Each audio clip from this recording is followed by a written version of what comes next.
Maintenant, on va regarder la relation entre le volume et la température, ce qu'on appelle la loi de Charles.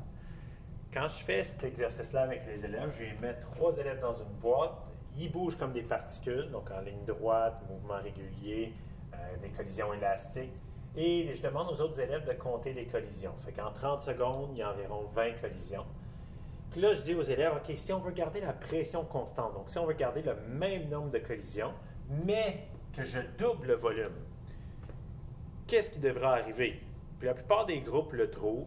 Les élèves me disent, bien, si on veut garder 20 collisions et on a doublé le volume, il va falloir que mes particules, les élèves, bougent 2 fois plus vite. La vitesse des particules, en science, ça correspond souvent à la température. La température, c'est la vitesse moyenne des particules dans un échantillon.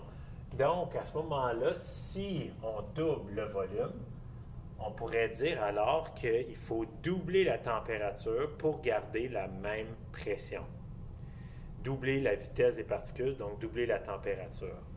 Donc, on pourrait dire d'abord que la pression constante, pour garder la même pression, le volume est directement proportionnel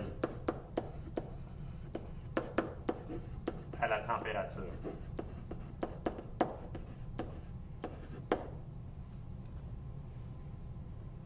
Donc, ça veut dire que si tu doubles le volume, la température doit doubler pour garder la même pression.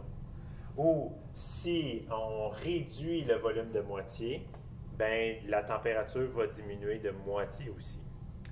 Le seul problème avec ce raisonnement-là, c'est l'unité des degrés Celsius. Puis je vais vous expliquer pourquoi. Si on faisait un graphique du volume en fonction de la température en degrés Celsius, on obtiendrait des points comme ça ici. Donc, tu fais une expérience, tu essaies de garder la même pression et tu mesures c'est quoi le volume en fonction de différentes températures en degrés Celsius.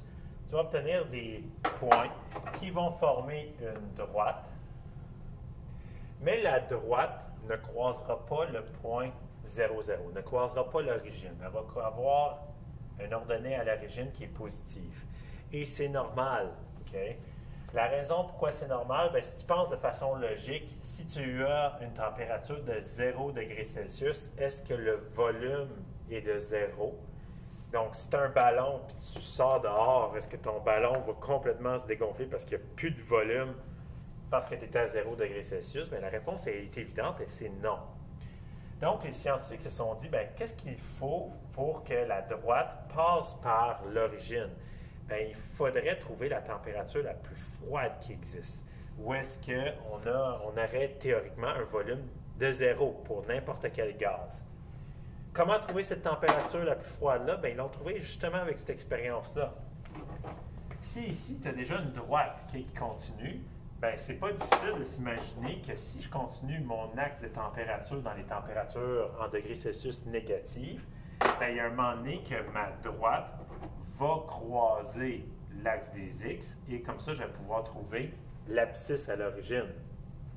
Donc, ça ici, c'est vraiment la température la plus froide qui existe parce que les gaz ont maintenant un volume de 0. Aussi, il ne faut pas oublier que la température, c'est le mouvement particulaire. Fait que plus on réduit, plus ça ralentit. Et les scientifiques pensent que rendu au zéro absolu, donc le zéro maximal que tu peux atteindre, les particules arrêtent de bouger. Donc, à ce moment-là, tu ne peux pas avoir une température plus froide qu'une température où les particules ont arrêté de bouger à ce moment-là. C'est pour ça que ça va s'appeler le zéro absolu. Fait que vous pouvez surligner ça ici, zéro absolu. Donc, on a déterminé le zéro absolu pour ça ici. Il serait préférable que B est égal à 0. Pour que B est égal à 0 dans une formule, dans une équation du premier degré, il faut passer par l'ordonnée. Fait qu'on s'est dit, on va trouver la température la plus froide qui existe. Et ce point-là ici, c'est moins 273,15 degrés Celsius.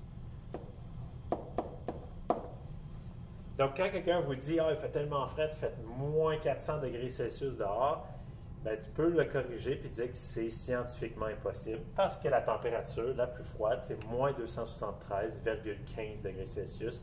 Les particules arrêtent de bouger, puis tu ne peux pas bouger moins que ça pour avoir une température plus froide. Donc, ce qui est arrivé, c'est que Lord Kelvin, quelqu'un de nos amis en Angleterre, a développé une unité où est-ce qu'on va commencer par la température la plus froide. Donc, en Kelvin, en degrés, en température de Kelvin, moins 273,15 degrés Celsius va être équivalent à 0 Kelvin, la température la plus froide. Puis l'avantage avec cette unité-là, c'est que maintenant, il n'y a plus aucune température négative. On commence à la température la plus froide, donc au zéro absolu.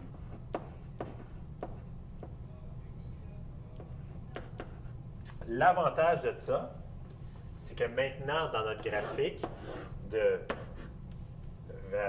volume versus la température en Kelvin, maintenant, on va avoir une droite qui passe par l'origine, le point 0, 0.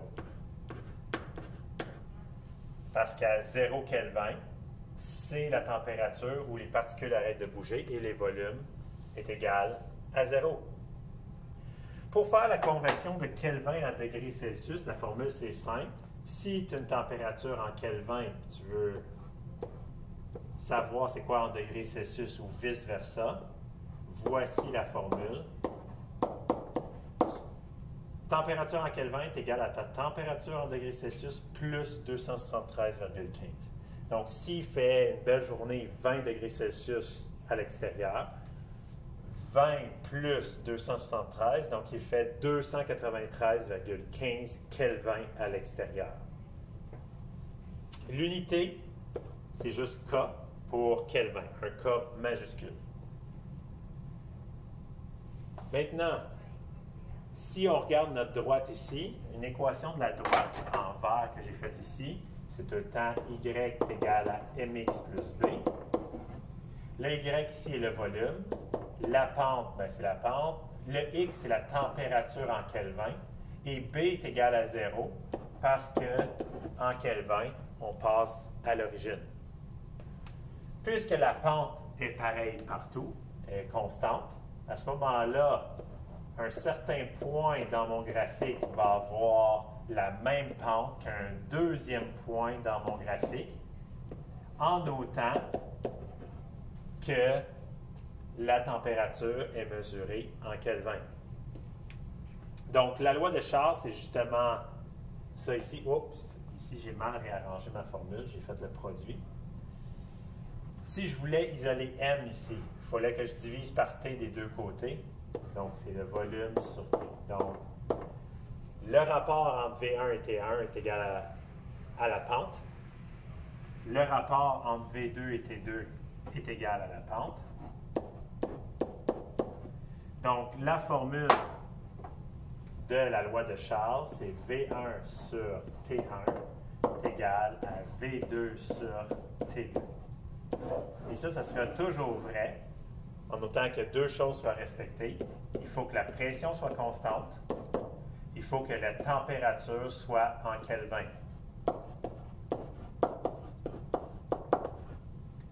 Parce que oui, si tu doubles le volume, la température devrait diminuer de moitié. Donc, les particules bougent 2 fois moins vite. Mais ça, c'est seulement exprimé en Kelvin. Donc, si ton volume double, ta température diminue en Kelvin diminue de moitié. Mais ce n'est pas vrai en degrés Celsius. Ce n'est pas vrai que si tu doubles le volume, que ta température passerait de 20 degrés Celsius à 10 degrés Celsius. Ça, c'est pas vrai parce que, justement, ce n'est pas une échelle qui commence par le point 0, 0. Mais pour les Kelvins, c'est vrai. Si tu doubles le volume, ma température, disons que j'avais une température de 300 Kelvin, va diminuer de moitié à 150 Kelvin. Okay? Puis ça, c'est vrai. Pour appliquer ça dans les problèmes, on diminue le volume d'un échantillon gazeux à 21 degrés Celsius. Donc, ils nous ont donné une température initiale et un volume initial de 50 cm3. Et on va réduire le volume à un volume final, donc un volume 2 de 5 cm3. La pression reste constante. Quelle va être la température finale? Donc, je cherche la température à la fin. Donc, premièrement, dans ce problème-là, on ne peut pas tout de suite utiliser notre formule parce qu'on n'a pas converti notre température en Kelvin. Donc, pour convertir notre température en Kelvin, ça va être la température en degrés Celsius plus 273,15. Donc, dans ce cas-ci, 21 degrés Celsius plus 273,15 va me donner 294,15 Kelvin. Ensuite, l'autre chose, je cherche à isoler T2. Là, il faut faire attention. Il y a beaucoup de gens qui auraient juste envoyé le V2 de l'autre côté au dénominateur ici. C'est faux parce que là, tu n'as pas isolé T2, tu as isolé 1 sur T2. Donc, il y a plusieurs méthodes. Il y a la méthode de la double inversion. Donc, tu peux toujours faire, quand tu as un rapport, une double inversion. Et là, isoler V2. Donc là, ça donnerait plutôt isoler T2. Donc, ça donnerait que T1 fois V2 divisé par V1 est égal à T2. Et là, je pourrais faire directement ma substitution. D'autres gens préfèrent, OK, bien, je vais multiplier par T2 des deux côtés. Donc, je vais finir avec ça ici.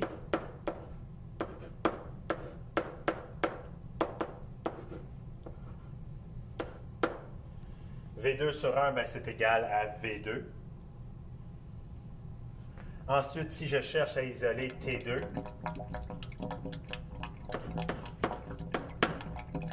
lui, il va aller en haut ici.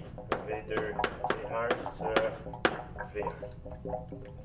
Ou, plus simple encore, les élèves qui ont de la difficulté à réarranger leur formule vont tout simplement utiliser la multiplication croisée. Les universités préfèrent que vous appreniez à réarranger les formules. Fait que si tu es à l'aise, je t'encourage fortement à réarranger tes formules. Si tu n'es pas à l'aise, bien, ta béquille pour le cours de 11e année, c'est que tu vas prendre directement cette formule-là et tu vas faire ta substitution directement ici. Fait que si je fais ma substitution, V1, on l'a, c'est ça ici, 50 cm3. T1, on l'a converti en Kelvin, c'est 294,15 Kelvin. V2, on l'a, c'est 5 cm3. Et on cherche la température, combien de Kelvin. Donc, on voit ici que sans réarranger de formule, on est capable de faire une multiplication croisée, puis ensuite diviser comme ça ici, pour obtenir la réponse que l'on souhaite. Donc ici, la température